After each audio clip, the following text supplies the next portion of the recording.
نختتم الآيات من سورة هود، واسمحوا لي أن أختم معكم هذه الآيات.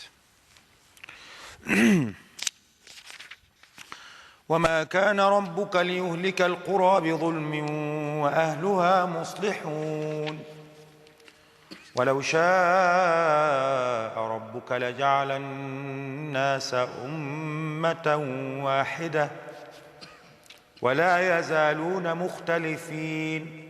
بعض المصاحف على مختلفين، بعض المصاحف عليها لا، ويعني اوصل يعني لا تقف، اوصل على طول، والبعض سايبها كده.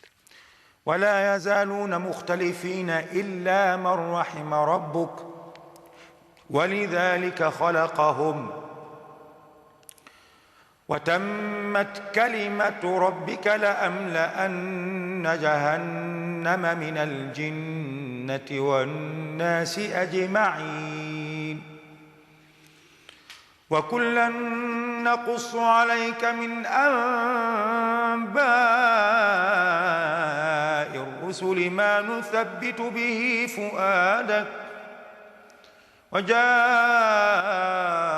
في هذه الحق وموعظة وذكرى للمؤمنين وقل للذين لا يؤمنون اعملوا على مكانتكم إنا عاملون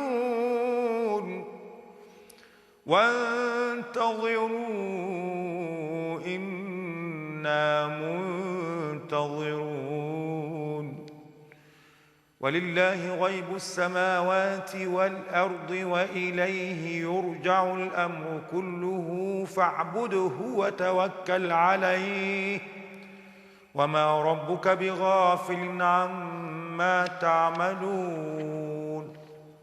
المرة دي جديدة، هنقولها كمان مرة، خليكم معانا. يبقى احنا دلوقتي الآية اللي هنبدأ منها تاني وهنختم بها سورة هود هي 117. معايا تاني. وما كان ربك ليهلك القرى بظلم وأهلها مصلحون ولو شاء ربك لجعل الناس أمة واحدة ولا يزالون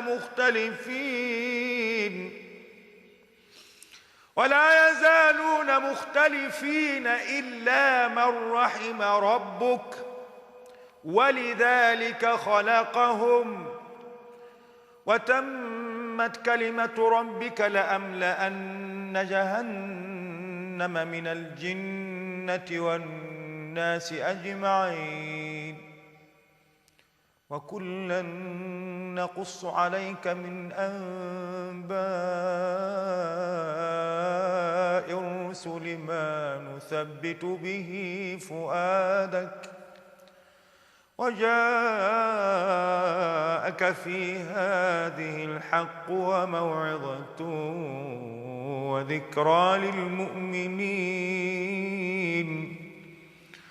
وقل للذين لا يؤمنون اعملوا على مكانتكم إنا عاملون